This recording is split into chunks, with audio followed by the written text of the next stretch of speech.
Good.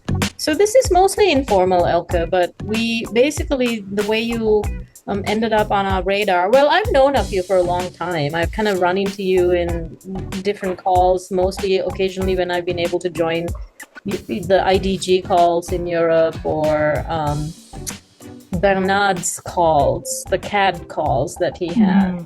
Yes. So I've run into you, and when we were looking at integral resources, as Lee and I have been calling, we wanted to create a list of people who have created different things using integral as an inspiration.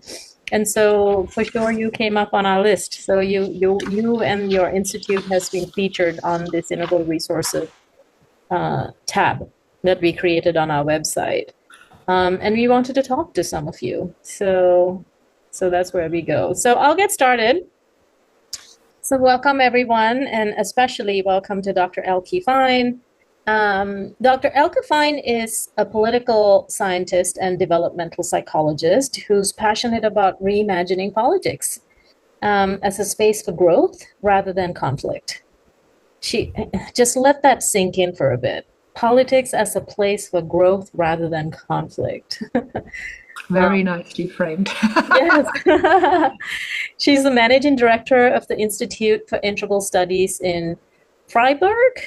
Probably not saying it quite the German way as I should, where Freiburg. this is Freiburg, where she also leads the Center for Integral Politics.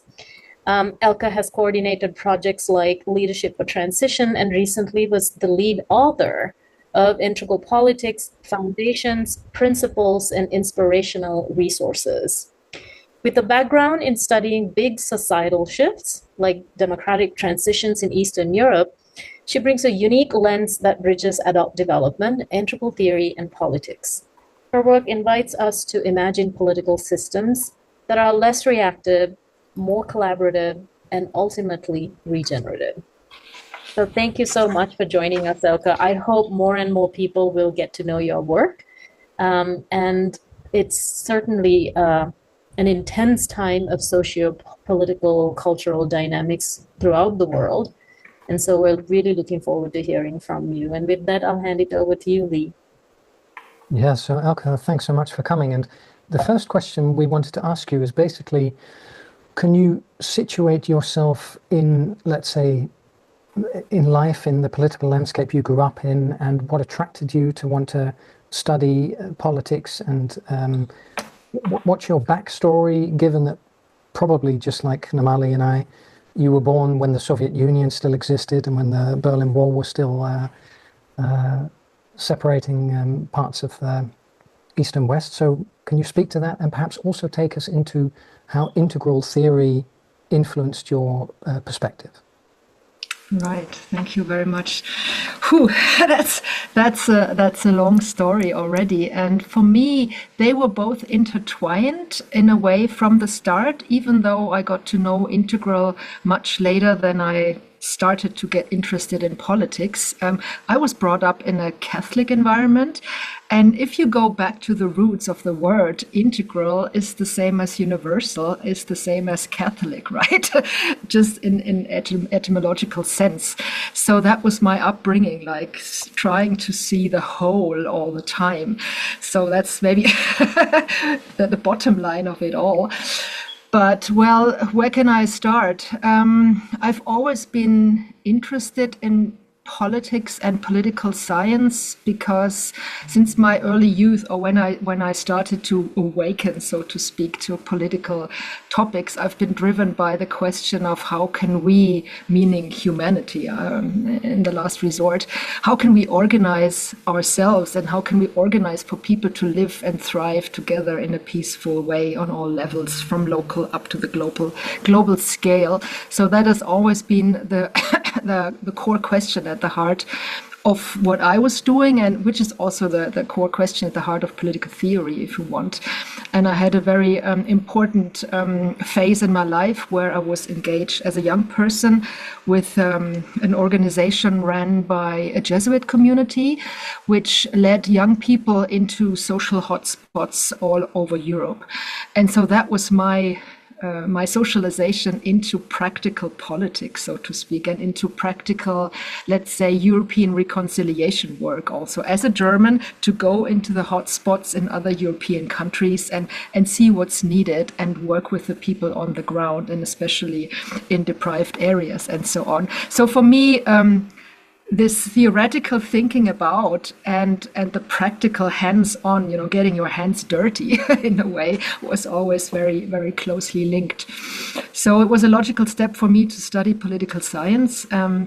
And since I started to do so in 1990, at the beginning of those huge systemic transitions in Eastern Europe, I took on an additional master's course in East European and Russian studies. And that, in a way, complemented my political science course in a perfect way, because on the one hand, you had a lot of theory in the political science universe, and then right next door, and luckily the two buildings were right next door in Berlin, the East European Institute, which provided me with all this background knowledge that is needed to understand how transition is working or not working in very concrete societies with very, very different preconditions, very different cultural backgrounds, and so on and so forth, so which gave me all the empirical grounding. So I went back and forth between those two buildings, generating questions in the one and looking for answers in the second, and then rethinking the theory in a way. So one of the questions that was very present in those days was, on the one hand, well, how did democracy evolve in Western countries in the first place? So what's the history behind, and what were all the historical, the social, the economic, and the cultural preconditions? And that means dating back centuries, right, when democracy emerged in different places. And then on the other hand, to what degree were these or similar conditions present in Eastern Europe, and especially in Russia, or not? And many of them in Russia especially were not present and are still not present, unfortunately. And how does that impact the chances for democracy there, et cetera, et cetera? So that's the huge spectrum, the huge, again, agenda that I gave to myself. And so, let's say, I developed an integral kind of understanding of studying systemic transitions before I discovered integral theory, in a way, because many of these preconditions to democracy involve cultural parameters, such as the relationship between state and church in different countries, sociodemographics, such as literacy, right? How many people in a population are able to read and write, which was much more widespread and much earlier in Western Europe than in Russia, for example, due to Luther and the Bible translation and all the rest of it. And there's a whole cultural history behind, and that in turn then has an impact on critical thinking, and especially with the Protestant Reform movements and the Enlightenment and all that. So we're talking left quadrants here and their interrelations with all the other quadrants. So that had me take a very integral approach to studying the transition processes very early on. And then later on, I came across integral in 2000, I guess. So that was 10 years after I started my studies. And that, of course, brought, if not a new focus, but more clarity and many additional tools and much more wisdom to this focus on the depth dimension of politics. In other words, the left quadrants and the interrelation between the quadrants. So I could speak more. I could speak more to this, but yeah. Well, and this is a wonderful introduction. And just one follow-up question: could you give us a few examples of the hotspots that you visited? Hotspots meaning? Well, you were speaking about how you, with a Jesuit organization that you visited. Well, I mainly went to Northern Ireland, which at the time was still in the midst of all sorts of troubles. It was before the peace agreements, then later on in the 90s, so we're speaking late 80s. And I happened to be able to spend almost a year as a part of a voluntary service kind of thing. That was, then at the time institutionalized as something that young people could do. So I was the first generation to go on that voluntary service abroad. It existed in our country, but not abroad.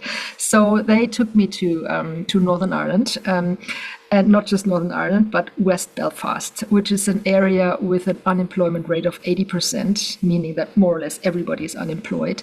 There's no hope. There's no vision. And I was based with a training agency for young people there to give them some sort of training, some sort of literacy, and so on and so forth. And so we would be in the midst of the troubles every day there. And I was trying to bring some external perspective there and to give them some new ideas and to organize German-Irish exchange programs for those people and so on and so forth. And it would happen at times that young people would come in or would not come in because they got shot in their knees by the IRA, which was then a common practice. So that's the kind of hotspot I was in, and that had me study one dimension of troubles from within, and also the religious dimension, the nationalist dimension, and so on and so forth. So that was one hotspot that I spent a lot of time in. Wow.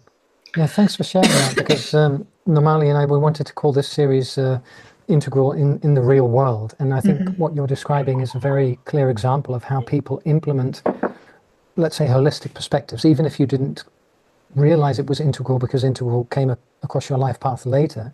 The way that you were looking at the world as in a sort of a systemic way and perceiving multiple realities intertwined is, I think, a clear example of your integral perspective from a young age already. Yes, that's right. And then one other very important, let's say, experiential learning for me was then later in 2008 when I came across Integral Politics Switzerland, a Swiss initiative that was founded in 2008 as a party and as a movement. And that was really my true initiation to integral political practice, right? IP, the Integral Politics, being a self-organized group of citizens, and they had a very interesting, let's say, founding period of about 2 years, where they had a carefully selected, what they called core group of 10 women and 10 men, all with a background in some sort of holistic, integral kind of theory, or also spirituality, but representing a broad spectrum of social demographic backgrounds and walks of life.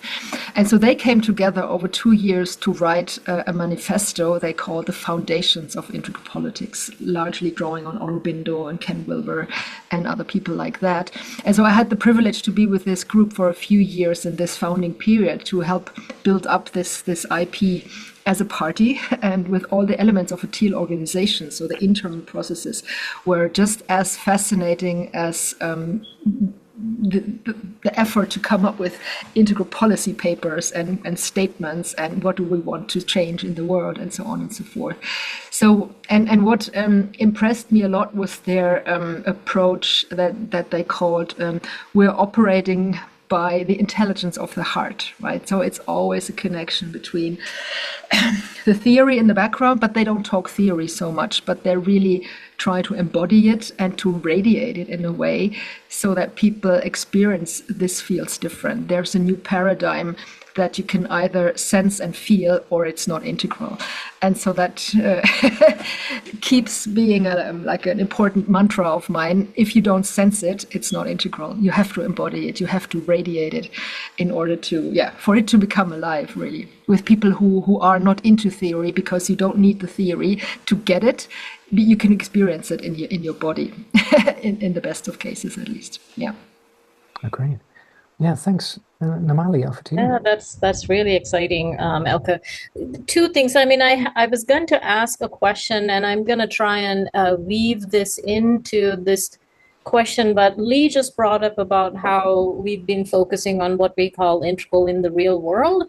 And in the real world right now, both in Europe and in certainly North America, here in the US and Canada, there is also Australia, New Zealand, there is a lot of intensity. Many of you will know about the hot topics like immigration and or migration, climate discussions, Russia, Ukraine, Middle East. Certainly the dynamics that the political dynamics that also started happening around COVID and after COVID. I think the world changed a little bit, or a lot of it, after COVID as well, certainly in US politics. I'm curious to hear about, in the midst of all this very intense socio-cultural political dynamics, um, you are an advocate of adult development, and these integral ideas that are sort of developmentally influenced and informed. In the context of modern democracies, I think a lot of these tensions that I just brought up are also mostly sort of primarily happening in modern democracies, I would say in spiral dynamics language, places where there is a solid amount of orange and higher, but also places where there's a lot of traditional views that have been neglected. So in the context of these modern democracies, how can adult development help us move beyond polarization? What challenges arise when we try to apply these integral adult developmental frameworks to large scale issues like history and politics? And how do you try to navigate that? How do you try to teach that? That's a huge question. So, one aspect is, of course, the more analytical, let's say theoretical or research dimension. And that's, of course, a universe of its own. And if somebody would give me a professorship, I think it would be topics for a lifetime, at least, of a researcher, right? To establish this as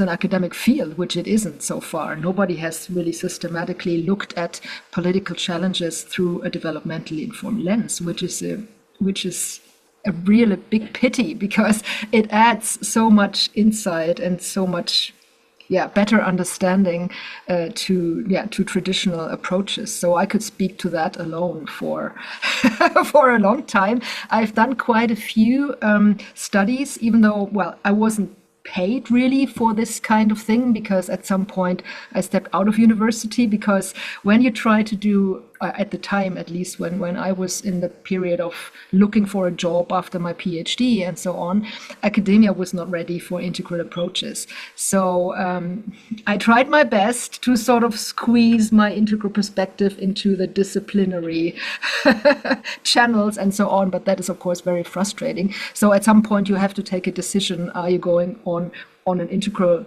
path, or do you want to do an academic career? So I chose the integral path, which implied not being funded, at least not in a university job. And at least I managed to acquire some funding elsewhere, including by European Union funding, which was more about action research, but it gave me some sort of foundation to continue some research. And I wrote a few papers, and I used the adult developmental lens in quite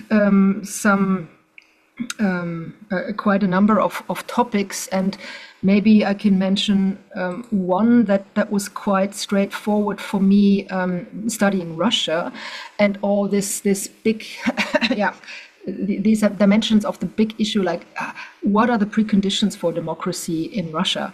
And so I came across this, it's of course a very important issue, that the connection between cognitive and moral development, which would be a lecture of its own. But then I started to notice that, what is orange? You mentioned orange as a precondition for democracy, and that's true, at least for liberal democracy, in the sense of human rights, rule of law, political pluralism, and all the rest of it. It demands at least a sufficiently large amount of citizens that are at this level, right? That are able to bring those institutions to life, and to have them emerge in the first place. This can only emerge if a society is at the appropriate stage, which at some point happened in Western Europe and the US then also, but not in Russia.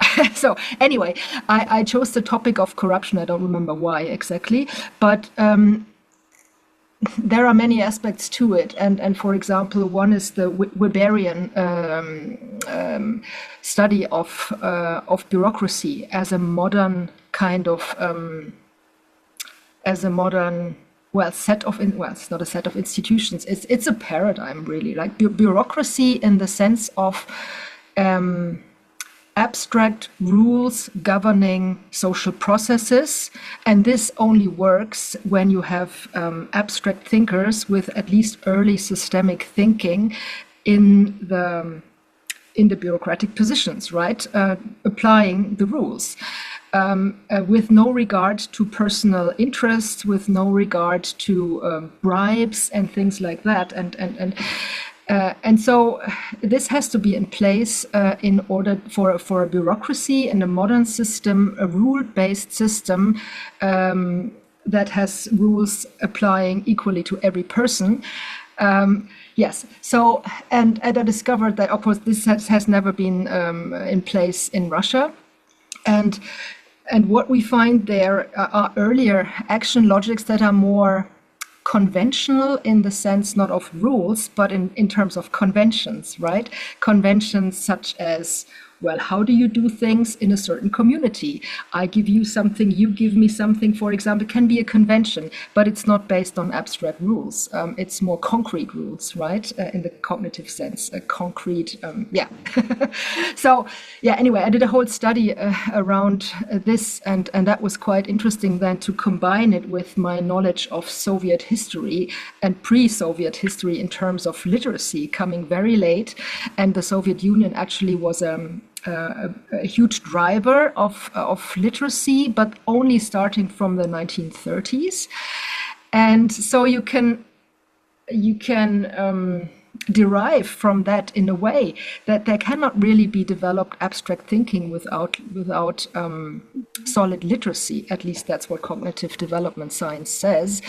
And so to that related then is a certain degree of moral development, which cannot be much higher than a conventional morality, which then means that you cannot have abstract rule-based systems in these kinds of societies. And that's how the Soviet system worked. It worked with a lot of informal barter kind of exchange principles and so on and so on. The famous blood, right? You bribe people in order to game the system or to get something even though it was short of stock and so on and so forth. Anyway, so that's a huge example, a huge topic where you can show how developmental lenses help to make much more sense of the differences between how different countries develop. And yeah, that's a lecture of its own. And another very, very fascinating topic that I have gone into, because that was more or less my focus during, I don't know, 30 years of studying Russia, because my interest was, as a German, having gone through the whole legacy of the German history. And if you study political science and democracy in Germany, it is super clear that the quality of democracy is a function of the depth with which the society has come to terms with the non-democratic past, the Nazi past in our case. So that's a mantra, that's a truism. Everybody knows it in German social science, right? So my question was, okay, so here we have a huge country with not 12, but 70 years of totalitarian experience and no previous democratic experience. What can we expect in terms of democratic transition? And so my focus point was, well, let's look at how does it confront its non-democratic past. This is a kluge, it's a Russian word. This is a key focus, and it tells you everything about what you can expect in terms of more liberal and democratic developments in the Western sense, right? So I studied that quite intensely. And at the time, I was, my professor said, well, this is not relevant. Look at the economy. It's much more important, right? And so I had to fight against my professors to get to be able to work on this topic. And now 20 years later, everybody starts to realize, okay, maybe we should have looked at that, right? So it was visible from the start of Putin's presidency, how this guy is operating, and especially looking at his politics of history, which can also be studied with adult developmental tools. And I see Suzanne here, and her model is the most brilliant tool, in my opinion, for studying the politics of history, because politics of history in the sense that how am I using historical narratives to promote certain power agendas, right? And this is very much about identity. It's very much about who are we as a nation, or who do we declare to be as a nation in relation to our neighbors, for example, in relation to other groups inside our nation. I mean, there has been a lot of prosecution of critics and so on and so forth inside Russia all the time. So it's a lot to do with identity. How do we identify? So this is why you have all the same questions that you have in ego development theory, right? Who am I? Who am I in relation to myself, in relation to my surrounding social environment, and so on and so forth. So you can use all those tools very well. And the stages that Suzanne has come up with are super helpful for making sense of certain complexity levels of how a society, to what degree it is coming to terms with problematic history or not. So that's another, I think, very interesting example of how adult development theories can be useful to help us better understand how societies are functioning in the lower left quadrant, let's say. So that's for the analytical part, right? Remember, I just wanted to just to kind of also mention, I think, within what you just so clearly described, what's going on now, you can also see very clearly through the developmental lens that, and this idea of who do I identify as, what is my identity, what do I relate with? You can really see clearly how the Putins of the world, the Trumps of the world, Orbans, so many leaders and so many people within communities are reacting to the disrespect or the not recognizing of the traditional. Mm-hmm. And there's such a blowback to that. And the culture wars have really shown us that, there was a huge push because of traditional politics, where postmodernity began to become more powerful and drove us more towards the green, more postmodern views, pluralist views. And then now we see the pendulum swinging much more back to traditional. So it's also interesting. I think this shows that we have to really focus on what's good about each of these stages, as they ought to be respected in the political realm. And if they're not respected, there will be a very sort of a sad state of affairs that even leads to violence in many ways. Hilda has written a wonderful book about this. Yeah. Go ahead, Elke. Yeah, with his booklet, Trump and the Post-Truth World, it's a very, very good analysis of what went on. I mean, it was when Trump first took office in 2016 or 17. And I really love that analysis by him of stating that it's kind of a way of evolution to self-correct the damage, so to speak, that arrogant green made by not acknowledging the value or the needs of more traditional parts of society. Yeah, and that also leads me to the other aspect that you implied in your earlier question about, well, how can we go beyond a polarization? And that's the practical pillar, let's say, of how can integral perspectives be useful. And I think that's a lot to do with how to what degree do we embody integral in the sense of the meta perspective of not being attached so much to ego, first of all, but then also to a certain value system, but rather able to see that there is a certain logic to all the value system, and there is a certain necessity even to all value systems, and they all have something to bring to the table, and we cannot change them anyway. We can invite them to make the next step maybe, but you need a certain high degree of detachment, of inner detachment, in order to be able to let people be the way they are and work with them the way they are. And that usually implies that you need an integralish kind of mindset that has developed this degree of detachment to be able to speak to people from certain lower levels in the first place. We have a huge issue around this in my country, in Germany, where the right wing, as they call it, populist party, Alternative for Germany, is now growing very, very strong, and the other parties know no other way of responding to this than building up a firewall, right? We call it Brandmauer, firewall. Nobody talks to them, nobody cooperates with them, and they said it like it's it's dirty to touch them, so to speak. And that's of course not a very detached attitude, and it's especially making them stronger, because it doesn't see that, at least as Wilber says, nobody is smart enough to be wrong all the time. So they have a point somewhere, right? So it would be worthwhile to at least look at where is this 1%, or maybe it's even more than 1%. And I'm sure it's more than 1%. And if we don't look at that, we're producing more shadow, right? We have to look at this shadow part where we have to, I'm speaking for the majority here,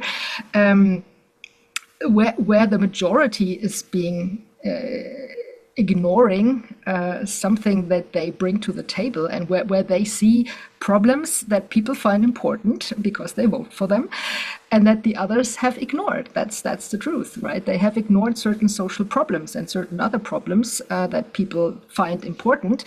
And if we don't start to acknowledge that, and also to maybe say, okay, sorry, we have made some mistakes here, and to reach out to those deplorables, as Hillary Clinton said, the shadow will grow even bigger and bigger, and at some point the whole thing will collapse, and we don't want to see this development if possible, right? So we have to reach out, and as Wilbur says, who but the integrals are ready to do it, and we have to take the lead in starting these kinds of processes, and that's what I'm doing, at least in my local area here, hosting dialogues and stuff like that. Yeah, no, this is great, Elke, because the next question we had for you was whether you could speak to the politics of inner development. And this is basically what you're referring to now. And can you give us some practical action steps that people can take to develop these political skills that you're referring to, the skills of non-attachment, and as practical as possible for our times? No.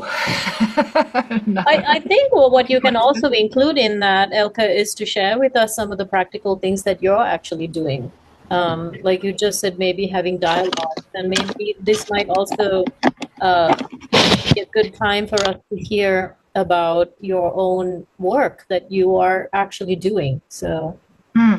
Yeah, there's a whole variety of things that we do right now, and some of them are dialogue events on a regular basis here in my place in Freiburg, where we bring together people from across the political spectrum once a month in an open invitation. Well, it's open, but you have to register, and you have to have a pre-conversation with one of the team, because we want to make sure that we actually have the whole spectrum of opinions in the room, right? Because if you just make an open invitation, you might have just the bubble attend.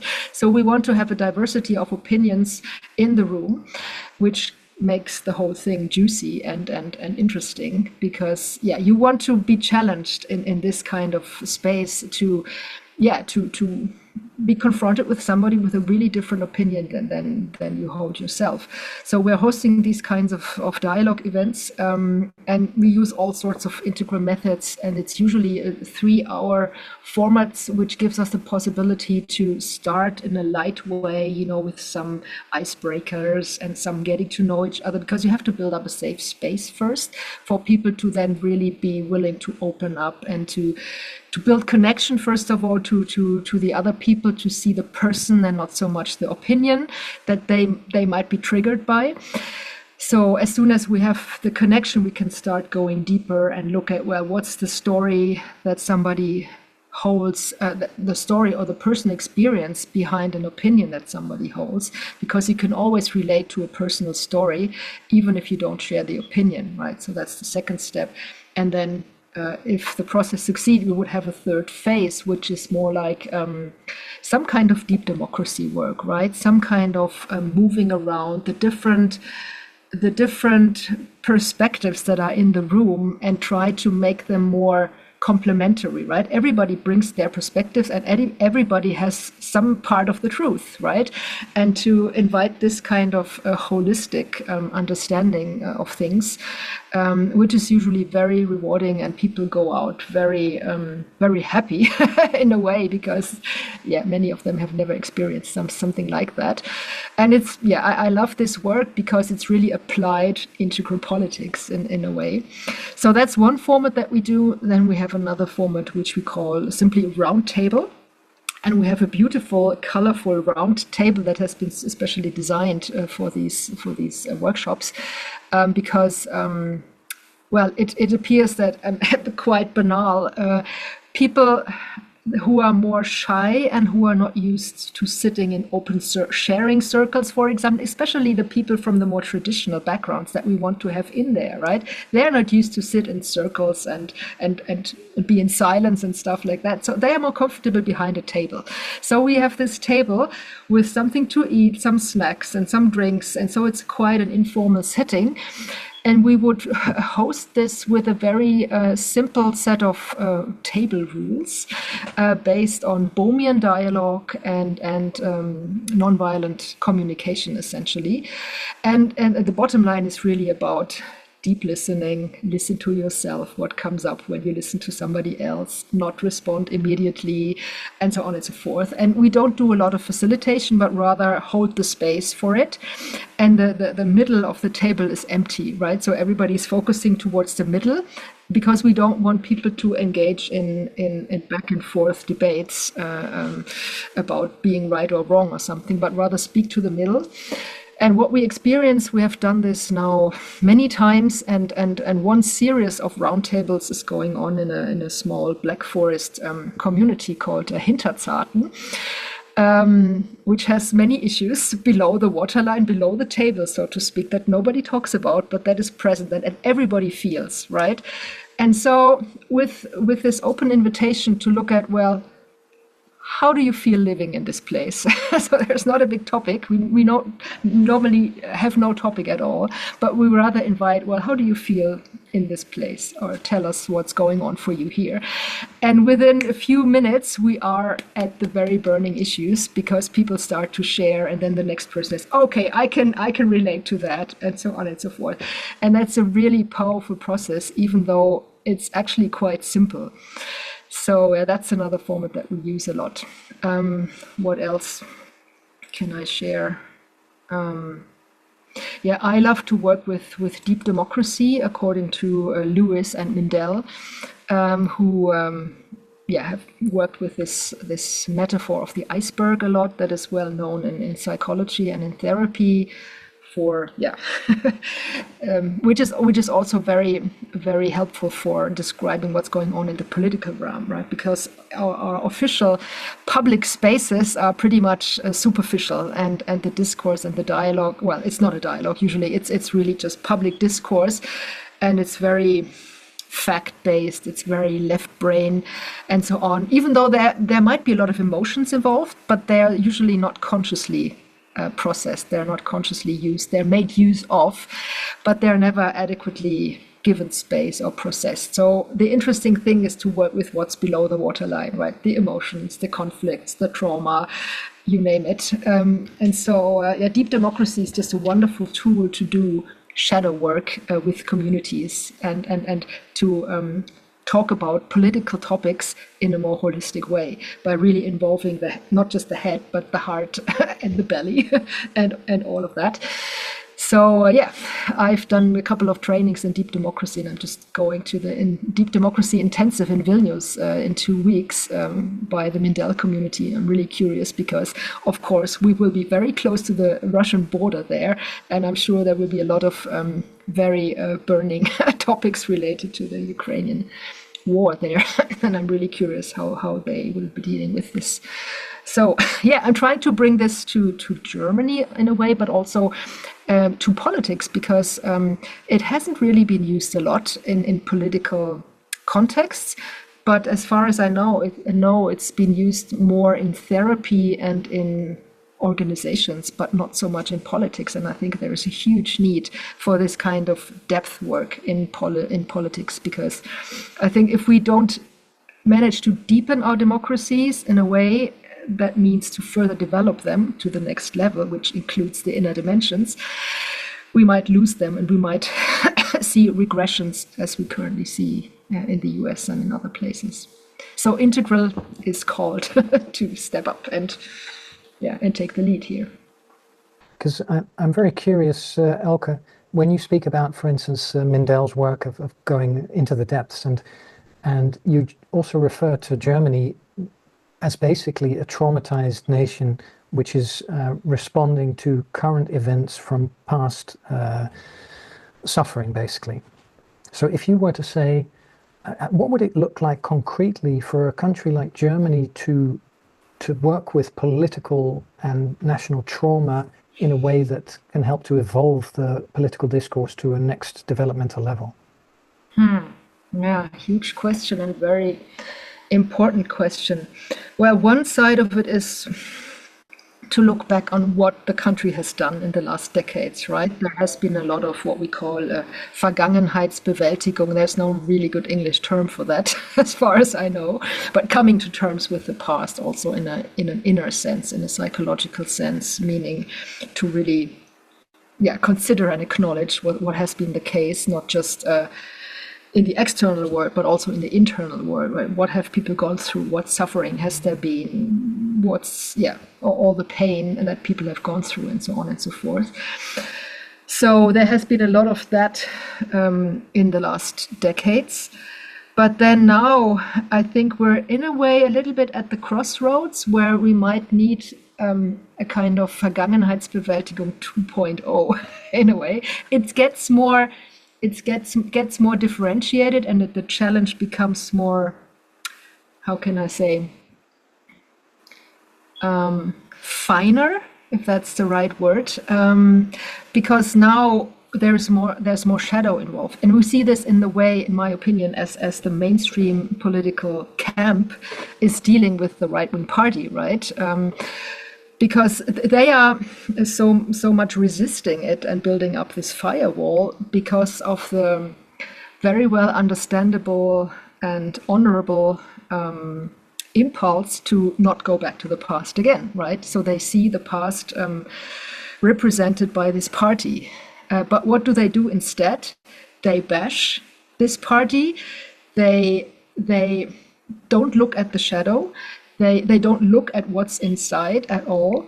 They really close down inside a feeling of superiority, of moral superiority, which doesn't bother to speak to the people on the other side, right? So it's kind of a defensive way of, and it's a kind of closing down, inner closing down. There is a huge phenomena called a Kontaktscham, the shame of contact, meaning that people are afraid to be connected to this party or to somebody from this party because their reputation might suffer.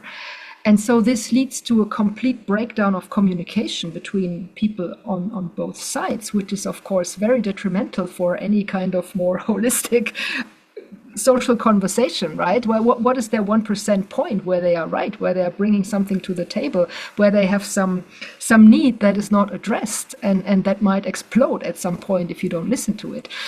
I have a person in my dialogue circle who said the AfD, this alternative right-wing party, it's like a blue warning lamp, right? It blinks. And so you can say, well, stop blinking, you're annoying me. Or you could say, okay, what does this warning lamp has to tell us, right? In an airplane, you wouldn't just say, okay, it's just one lamp, we ignore it, because it could have some important information to tell you about something not being the way it should be, right? So you better look at what's the message behind this phenomenon. Anyway, so I think this is understandable kind of, we want to be on the right side, on the morally right side of history by not going back to the past. But this very broad conception of, okay, everything that's to do with this party is wrong, is fascist, is right-wing, it doesn't do justice to their agenda and to their history. And I know what I'm speaking about because I have been a co-founder of this party 10 years, or more than 10 years back. And I left very early again, because in the beginning it was not a right-wing party. It was more like a transpartisan kind of endeavor by citizens who thought that the Euro rescue politics by the Merkel government was, well, not going to work. And it only turned right-wing afterwards. So I very much know what it's about to be bashed by people who don't bother to look at who you really are. I've never been right-wing, of course. And but people, as soon as they see my name on the internet, for example, in connection with those three letters, AFD, the conversation is finished, and they know who I am. I'm a Nazi, right? So it's as ridiculous as that. And so people are so afraid of going back to something like the German past, which of course is understandable and honorable, that they fall completely into the opposite trap in a way. They do maybe not the same thing, but a similar thing as the one they want to get away from, right? They are putting people into drawers, they are labeling, they are excluding, they are, and so on and so forth. So this is a huge shadow, and if we don't address this shadow, the problem is going to get bigger and it's not going to vanish. So yeah, that's a huge challenge, especially for my country, because there is this history, and because this history informs everything that's going on in the public space.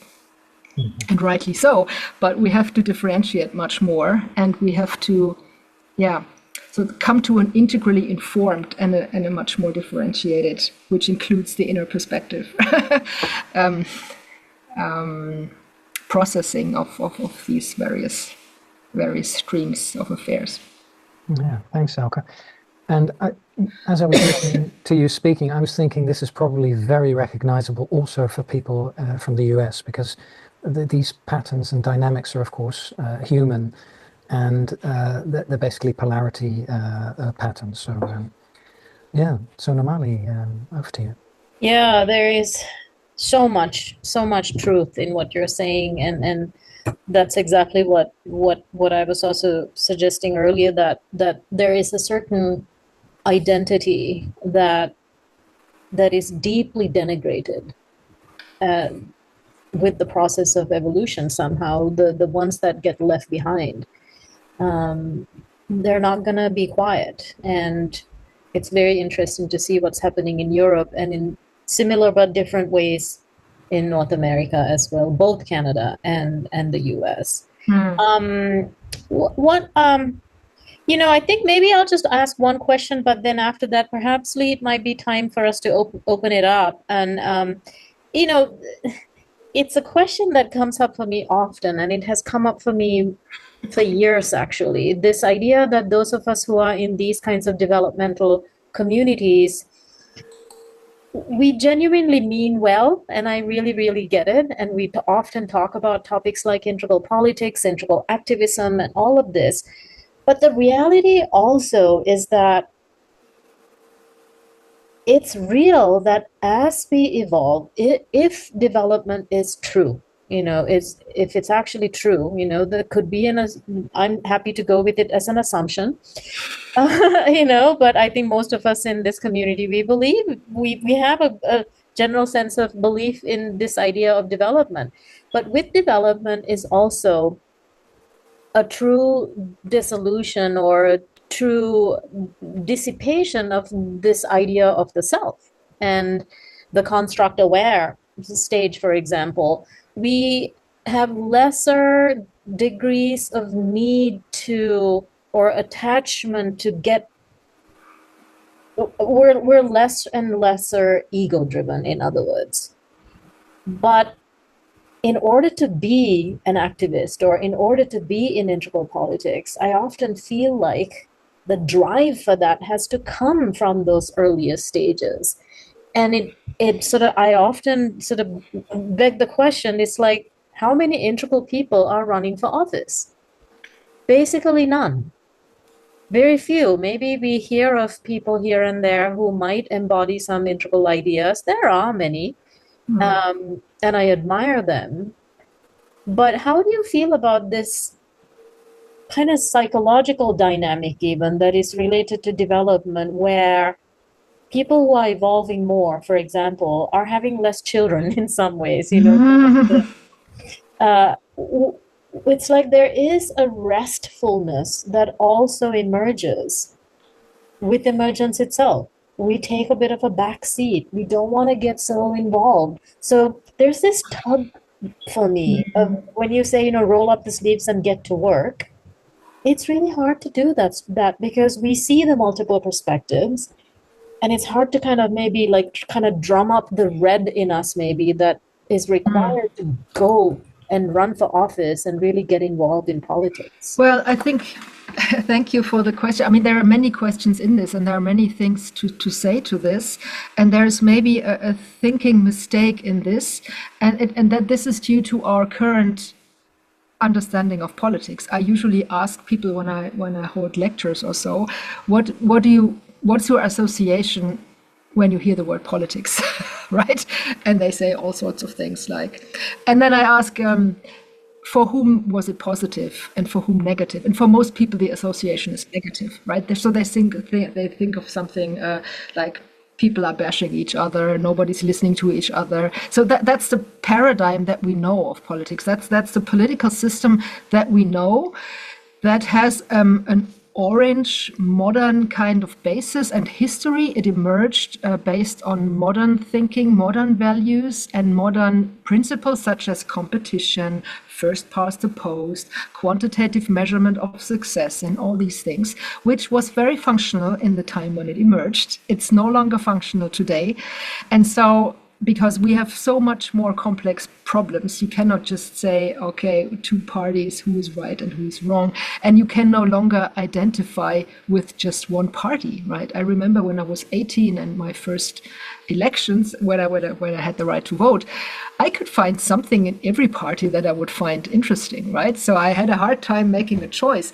Anyway, so I think that our democratic systems are no longer functional because of this outdated modern paradigm of institutions, right? But then institutions are very hard to change. It takes it's a Titanic. It's very slow to move.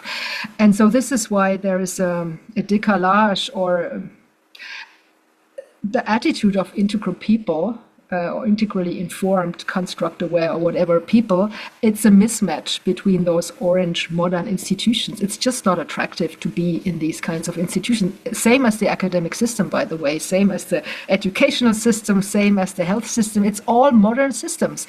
And they have done their job, right? They have been very functional. We would all be dead by now, since the average living expectation was 30 something. 200 years back, right? So, yeah, we acknowledge this, but it's outdated now. We need to, and this is a book, I don't know if you can read it. No, you can't read it. Because I have a filter on my thing. An update for our democracy. We just brought out a book with a couple of colleagues in Germany looking at how could the German political operating system, parliamentary democracy and all the rest of it, how could this be updated on a systems level? Yeah, on a lower right quadrant level, because we need new institutions in order to match first the culture, which is already there. I mean, this is already happening everywhere in businesses, in NGOs. It's not new, but politics is so slow to change, and therefore we need an update really for the left and right quadrants to match again. And this is why people like you and I are not interested to go into this political system, because you would have to reduce yourself to such a degree that it's just yeah, it's just not fun anymore. And I've experienced this when I was for a few months with this party, because that was a super opportunity to get to know the German political system. And I tell you, no, no way am I going back there, because it's just not fun at all. It's very exhausting. It's very, you're always defending yourself. You're always fighting, and most of all against your own party people, because there's so much competition that nobody wants somebody else to succeed. It's really pathological orange. And so we need something new. So, but I don't, so there's this mismatch, yeah, between integral mindset and the current political system, which is not there yet. So what we need is to take it there. But I also think that, also drawing on this Buddhist idea that if you are enlightened, you have to roll up your sleeves and do something, because sitting on your pillow will not help anybody. So I also think that in this detached kind of mindset and perspective of construct aware or integral or higher, because you see what's going on, you also have like empathy with everything that's going on and all the suffering. So normally you have this urge to do something about it, but it's just a very different way of doing something about it than running for office, right? Running for office is, of course, a very orange kind of response, which, well, of course, some people do it, and I admire them, because it takes a lot of energy and it's very hard and it's not pleasant and so on. But it might not be the only meaningful way of rolling up your sleeves. I mean, what I do is, like, for example, I'm hosting those dialogues. I'm doing groundwork. I'm trying to provide as many normal people as possible with the experience of politics can be different than what they are used to. It can be fun. It can be even like mind-blowing. It can be magic. I use the metaphor of magic for integral politics, because like every new paradigm is like magic for those who don't know it, right? Who don't know the rules behind it. But there are rules, there are principles behind it that you can explain, and every integral person can explain those principles, and so on. So there's many ways of getting active as an integralist in the political arena. It's just not the regular orange strategies, and we have to come up with more activism of this kind on the ground. It can be in culture. It can be, pulling up new organizations that are driven by new principles. Or the teal community is doing that in the business world, for example, and so on. So I'm currently building up I'm not sure if it's going to be a movement, but a group at least that has formed in the last IEC, by the way, called Integral Politics International, because we hosted this thread of 4 or 5 events, all focusing on integral politics and what can we do. So a number of people signed up and said, okay, I want to be part. And so we're hosting regular meetings. Next one will be tomorrow evening to see, well, what can we do if we get together and exchange ideas and influence each other and help each other, to inspire each other, learn from what people do in other countries, and to at least build a European kind of community, integral politics community, and maybe at some point a European something, entity, movement, maybe similar to the Volt Party, which already exists as a pan-European party. It's not quite integral, but we're cooperating with them. They're doing really good work. They are very open to integral political culture methods, for example. Their slogan is doing politics differently. So there's a lot of resonance there. Anyway, so I mean, there are many ways to do something, to get active on an integral basis. You just have to be maybe a bit more creative than running for office, even though that's also a valuable way. Beautiful. Yeah. Thank you, Elke. Lee, do we want to open it up maybe, or?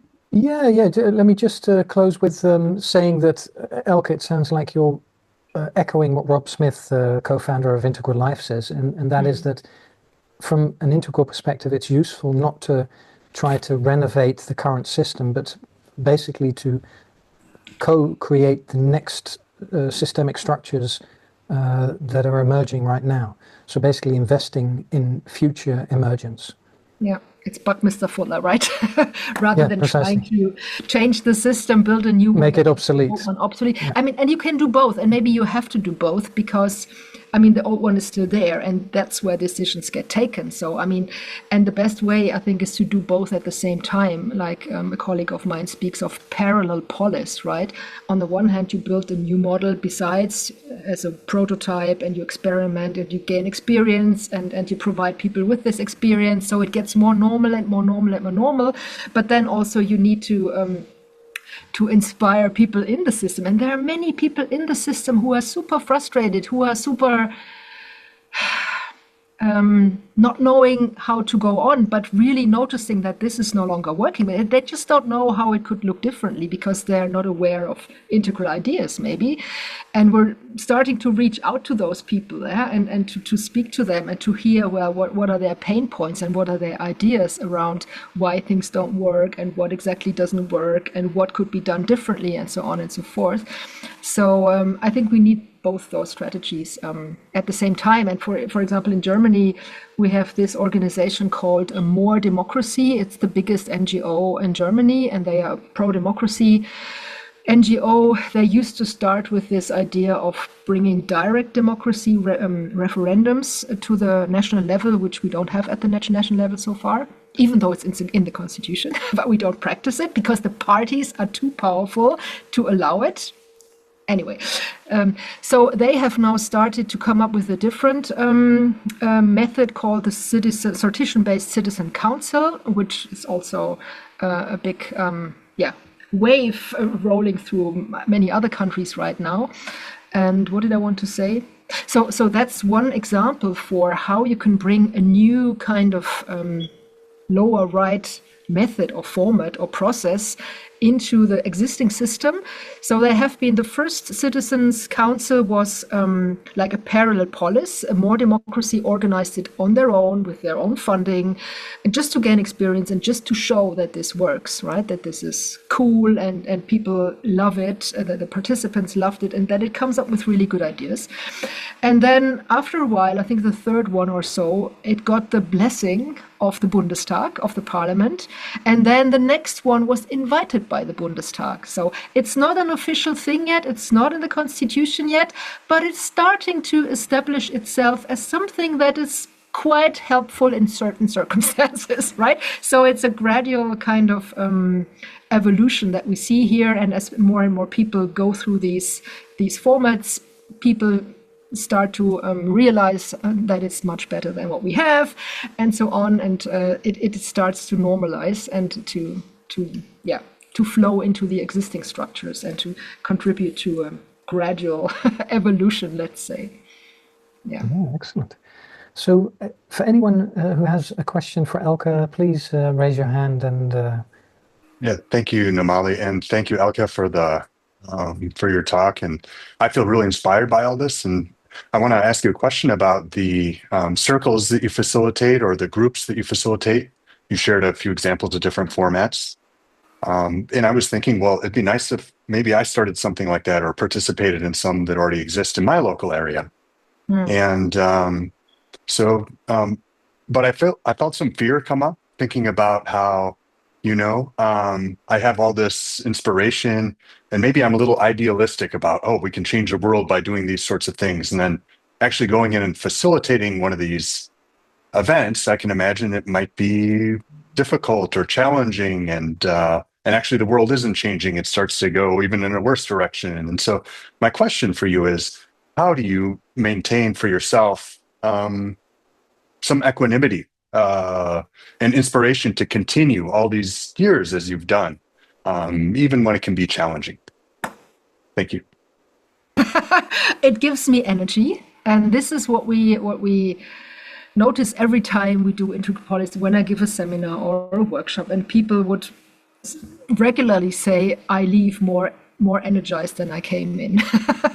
And that's the magic of integral, right?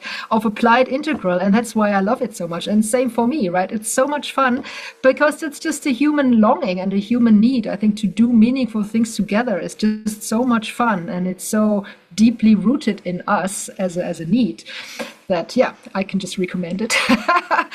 The other thing is that I am not working in the existing system. I'm not depending on the existing system, which helps a lot. Sometimes it feels a bit lonely because you want to be recognized after all.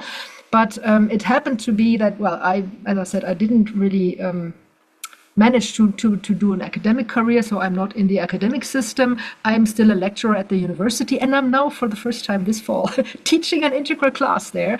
So really curious how this is going. Not calling it integral because they're not quite there yet. You have to call it integrative or something else. But yeah, first steps.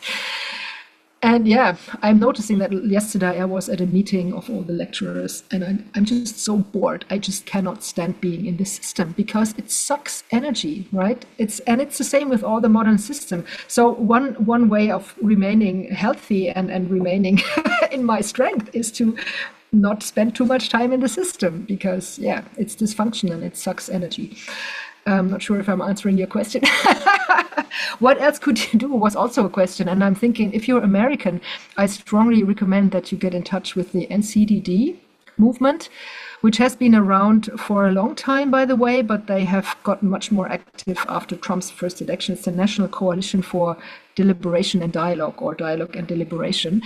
It's a network of facilitators of dialogues and all sorts of great collaborative methods who have really gotten into the deep purpose of bridging the polarized divide in the US and doing great work. Much of it is online. So to get in touch with them and let yourself be inspired and also maybe, yeah, get some inspiration as to what you can do on the ground, because there's a lot happening there already. And I'm not aware of everything else that's happening because I'm not in the US, but maybe there can be some ideas when you get in touch with Thank these you. kind of folks. Yeah, excellent. So Elke Suzanne, by the way, said in the chat, Elke, it was a privilege to hear you clarify political realities in which we integralists have to find a way to be more impactful. I especially liked your attempts of creating dialogue across positions and beliefs. So that's nice. Thank you. Yeah, well, of course, I'm indebted to Suzanne to a large degree, right? It was really a very, very important tool for me. And I did a study of Putin using Suzanne's model, which I found very insightful. Yeah. Phyllis, Go ahead, please. Phyllis. Yeah, first, thank you, Namali and Lee, for bringing Elke here. And Elke, thank you for a really fascinating discussion. And you spoke so much about acknowledging the past, you know, and about how that impacts the way that you move forward. And it seems that here in the United States right now, not only are we not acknowledging our past, but there seems to be an effort to rewrite it, to ban certain things and to rewrite certain things. And it's something that I find to be one of the more frightening aspects of what's going on here right now. And I'm just wondering if you have any suggestions as to how to I don't want to use the word confront it, but to deal with it, you know, and yeah, thank you. Wow, that's not so easy to answer. Of course, there's a lot of truth in what you're observing there, and we call it the politics of history, as opposed to a more normative, let's say, approach, which is the Vergangenheitsbewältigung, which is a really processing historic experiences in a psychological sense in order to come to terms, in order to heal, right? That's the more normative approach, whereas politics of history is a very instrumental approach. You use history for your own purpose, and that's what all dictators in the past have done and in the present are doing, right? And as soon as a political figure starts to do politics of history, your alarm bells have to ring, because this is an early sign of, well, problematic developments. If you don't look at the facts anymore, if you start to use history for your own purpose and start to manipulate it and start to be very selective about what's true and what and so on and so forth. So yeah, I'm actually also very worried about what's happening in the US, and I'm sure that I'm only aware of a very small percentage of what's going on which is covered in our media here. And I don't have the time, of course, to to spend my whole day looking at US news. And I'm not sure if I have like practical advice, except for standing up and working towards building and strengthening communities in all sorts of ways. Well, communities are maybe a good antidote. Healthy communities are a good antidote to totalitarianism. You can only be successful as a non-democratic leader if you manage to divide people. So bringing people together is always a good strategy, and this can be done on a local level, and then you can scale it up from there. But then eventually the Democratic Party has to get going, and I'm not really sure where they are at right now. I listened to Kamala Harris's last interview where she said she didn't predict how did she say? She didn't predict the response by the Democratic camp, essentially. I don't remember the exact term, but that people are more or less resignating, right? In the beginning, in the first weeks, there was a lot of resistance and stuff going on where we thought, well, okay, this is not going to last very long because he's going to be killed by courts and things and demonstrations and people protesting, but it's no longer happening. So this is very worrying. And so I wonder, I mean, there are, of course, many ways of, but I also see that, I fear that in the conversations behind the scenes between Putin and Trump, Putin might be advising Trump how to be a better dictator, right? Because he's starting to practice all sorts of things that dictators do, like, for example, streamlining the media, going after opponents, and so on and so forth. So, I mean, you have to keep up the level of being of discontent, and to make this visible, and to not let Trumpism normalize in the way that people think, oh, we can do nothing about it. You can, of course, but it's maybe not very comfortable, and you might have to, to bear some unpleasant consequences at some point. I'm not sure if that's a good answer, but that's how civil society works. And I would like to trust that democracy is better rooted in the US, in American society, than even in European society, because this country has always been democratic, right? You know nothing else. But at the moment, I have some doubts. I don't know. So, not sure if I can answer that properly. Thank you. Thank you very much for the really good attempt. That did have some great ideas in that. Thank you. Okay. Elke, I'd like to ask you a question, because you were speaking about civil society just now, and you're probably familiar with the work of historian Anne Applebaum, who studied the Eastern Bloc countries and how the Soviet Union under Stalin was able to basically acquire those countries under his puppet regime, or as puppet regimes under his control. And one of the things she documented was the erosion of civil society in all of the countries which she studied, and it appears to me that that is what you're also describing. And could we see that from a developmental perspective as eroding the foundations of higher levels of development to force a society to regress to lower levels of development?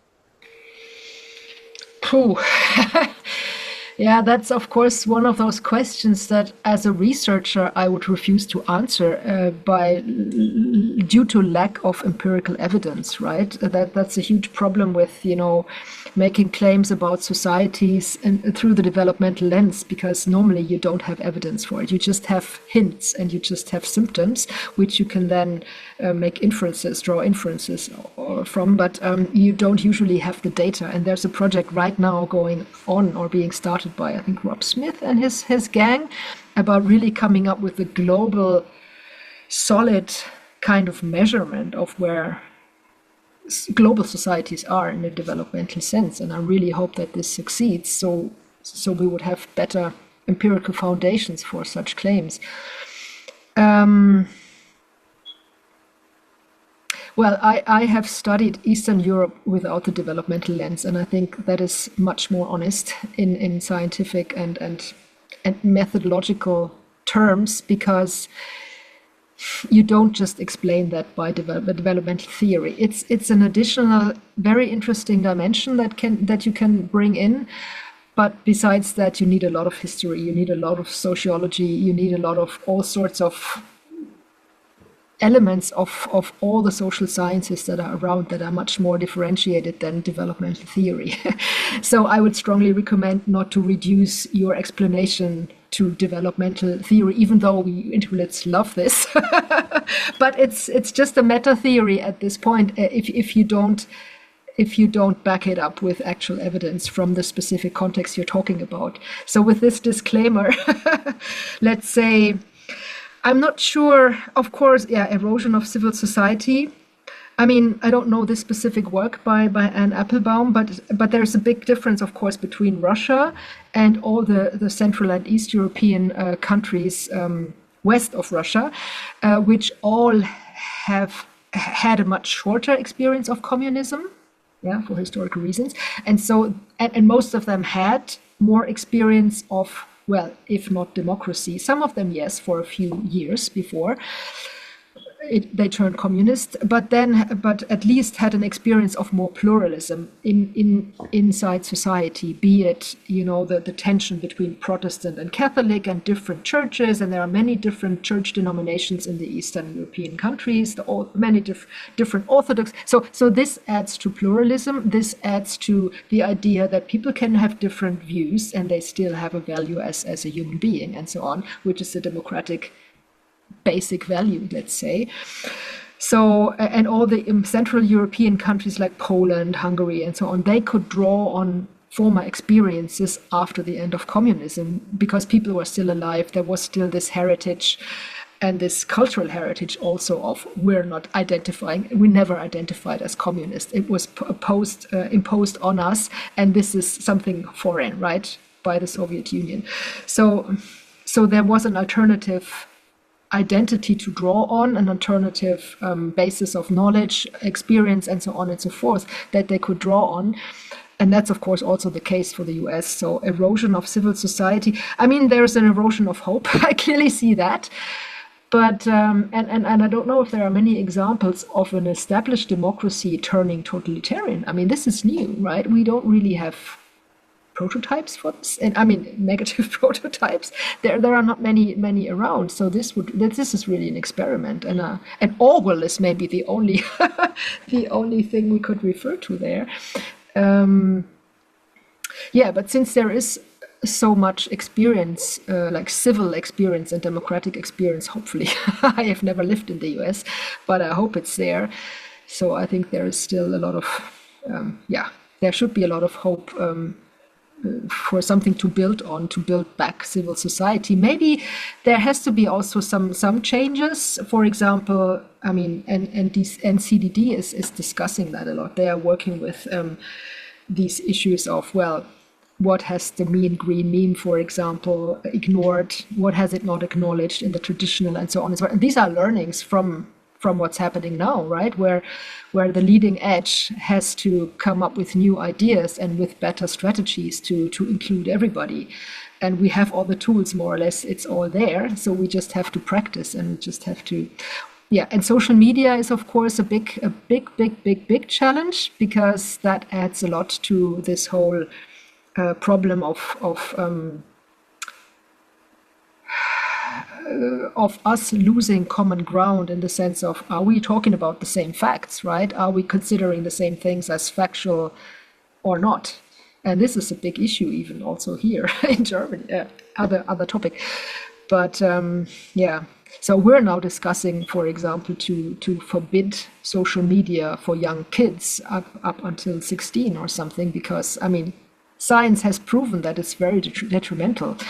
And I remember one thing about the US. I haven't really studied the US, but what I have studied, and that's, I think, in my second or third semester in political science, was the work of Alexis de Tocqueville. I'm not sure if you're familiar with that guy, the French aristocrat who, after the failed revolution, or after the revolution, in some sense, he went to America to study, well, what is expecting us here, aristocrats in Europe, at some point? What is this thing called democracy about? So he went to the US for several years and studied studied democracy in America. And by the way, that's a very integral book, Democracy in America, because he looks at all the quadrants, like how are people behaving, what are they believing in, what is religion, and how, and so on. It's a very interesting read. And so this guy predicted 200 years ago that if democracy was to fail at some point in America, it was going to be due to the stupidity of the masses, right? It was going to be due to the general level of, not sure exactly how we call it, but the level of understanding and intelligence and was going down as a function of this whole idea of equality, of political equality, which is now speeded up with this by the social media, which he hadn't predicted, of course. But I mean, that's exactly what's happening now. Stupidity is governing the country, and that's quite frightening in a way. So maybe read Tocqueville again to, I mean, he doesn't have really answers. He's just analyzing, and he's seen this 200 years ago. It's quite interesting. Yeah. Yeah. We had a question around, it looks like no one has a question, so I'll go ahead.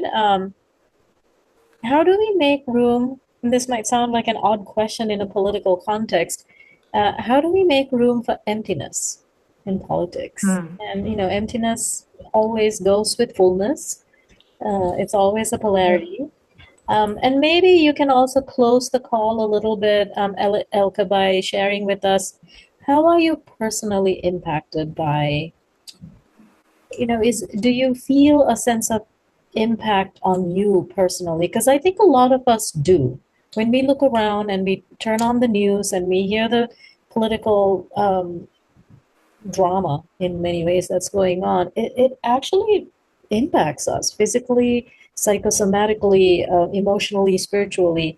And so maybe related with that, what does emptiness also mean in politics?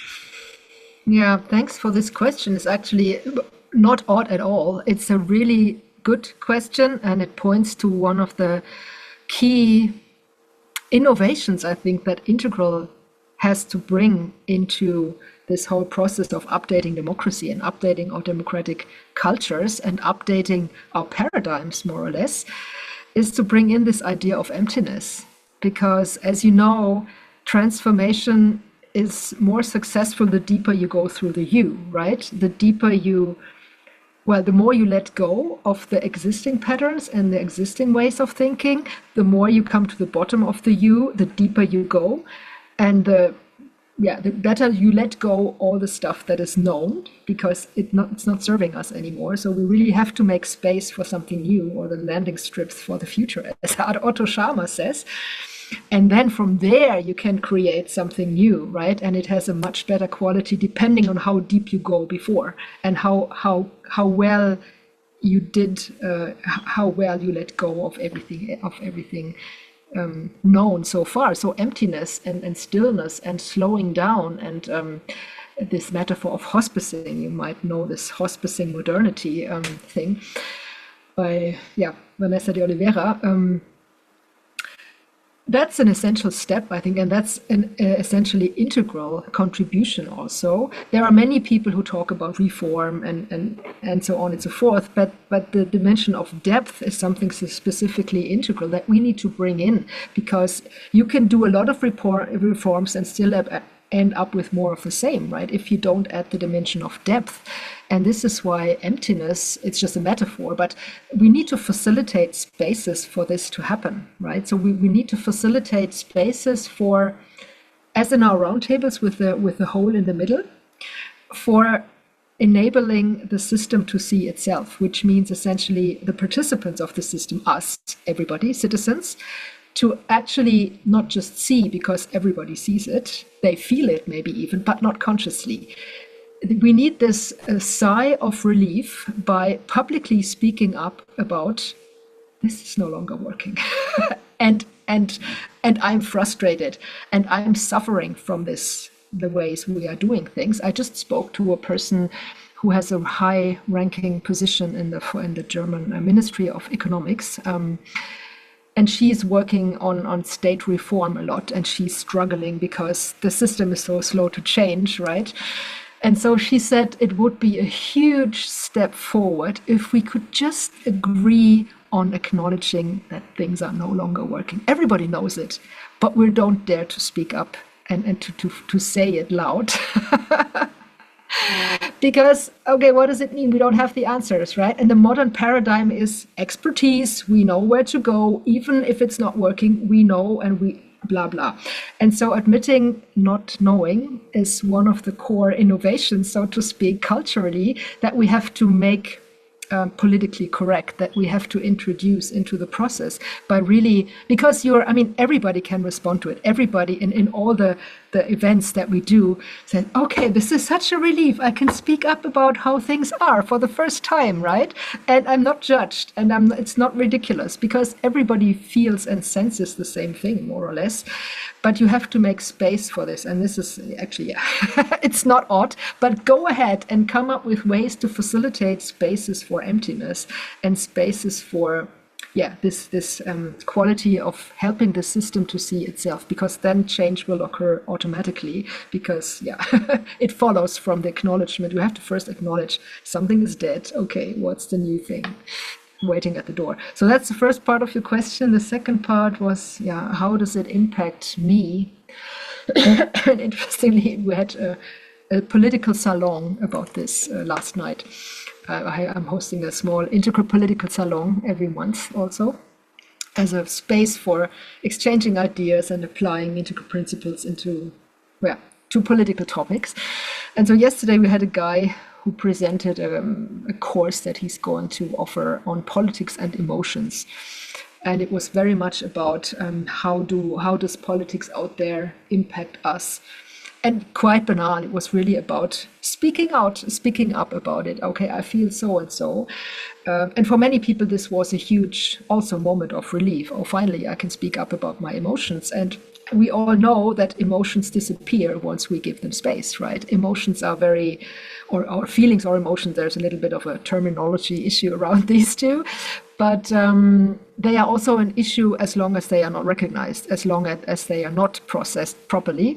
And if you give them space and if you acknowledge them, you can very well put them in service of some anger, for example. You can put it in service of something constructive. If you give it some space, and if you say, okay, anger, welcome, what do you have to tell us? Why are you angry, right? You can use this productively, healthy red, so to speak.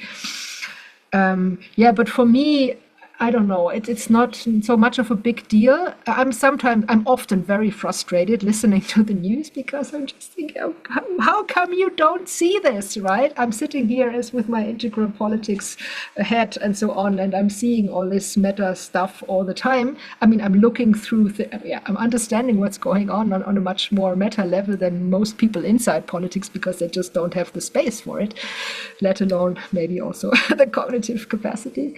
But so that is frustrating to me, to be not able to I'm not asked by big politics, like, what do you suggest? So sometimes this makes me suffer a bit, that we have so many more insights when we take an integral perspective, but we're not yet in the position of being policy consultants in the larger scale. So, but I'm not really frustrated, because I don't know, maybe because I've been thinking about these issues for the last 30 years, and I've processed a lot of stuff inside myself, and I have my spaces where I can talk about them with other people. So I don't have a split personality or anything. I'm doing my work, and that's what gives me a lot of energy. And I couldn't live, that's the other side of the coin, I couldn't live without doing this work. This really energizes me, and it keeps me alive. And this is also maybe one answer to the question, or why did I not choose to work in the system? It would have killed me psychologically. It would have, I need to follow this purpose of mine in order to be alive, really. So as long as I can do that, I'm okay, I guess, even though it's not always easy. Well, it's never easy, and it's a very tough work, and you have to be a lot of You have to have a lot of patience and a lot of, what's the English word for this? Perseverance, in order to really, do the basic work and to also be fine with successes only showing up after 20 years sometimes. Yeah.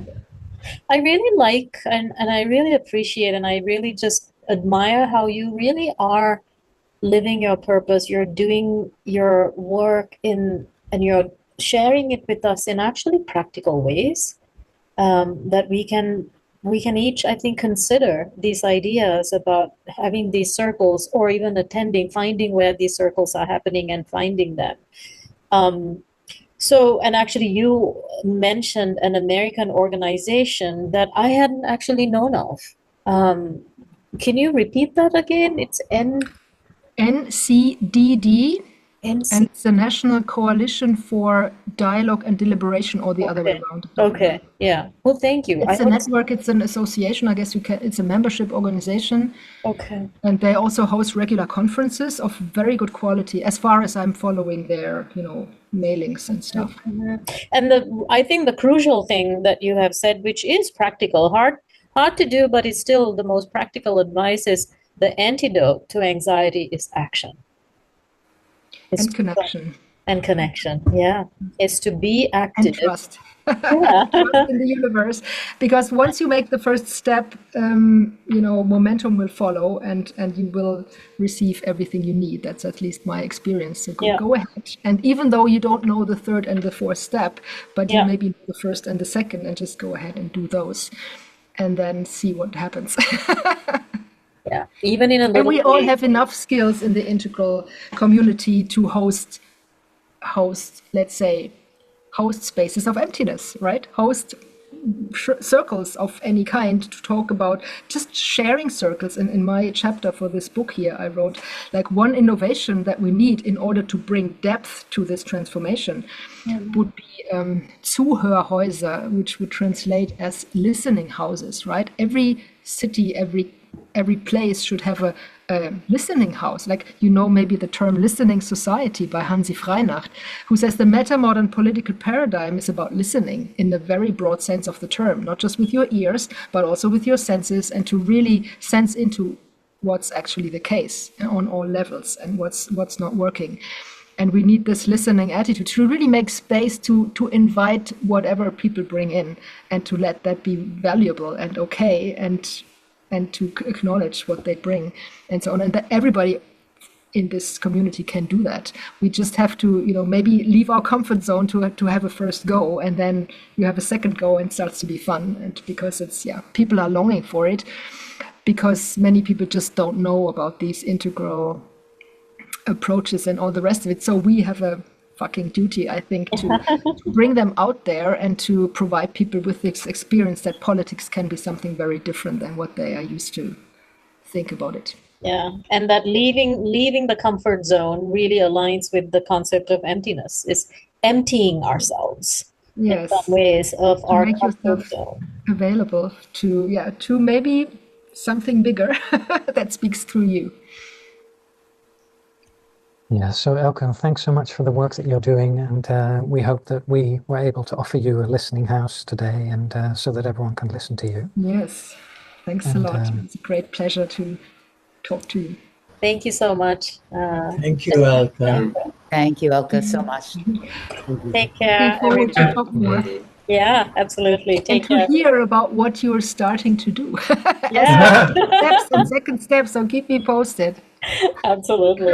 Excellent. No, I'm serious. We really need this integral political movement, because I like to quote Claire Graves 50 years ago, who said, there's no need to worry if integral takes over, right? We have all it needs, but we need to step out of our comfort zone and go do it. Because for us, it's no big deal. It's even banal. And some people maybe don't do it because they think it's so banal. So banal as to just host a space for emptiness. But you need to have this inner capacity to do it, which other people don't have. And so, go ahead and do it. Yes. Yes. Banal. Thank you for such an inspirational force, Elke. Thank you, everyone. Bye-bye. Thanks, everyone. Thanks, everyone. Bye.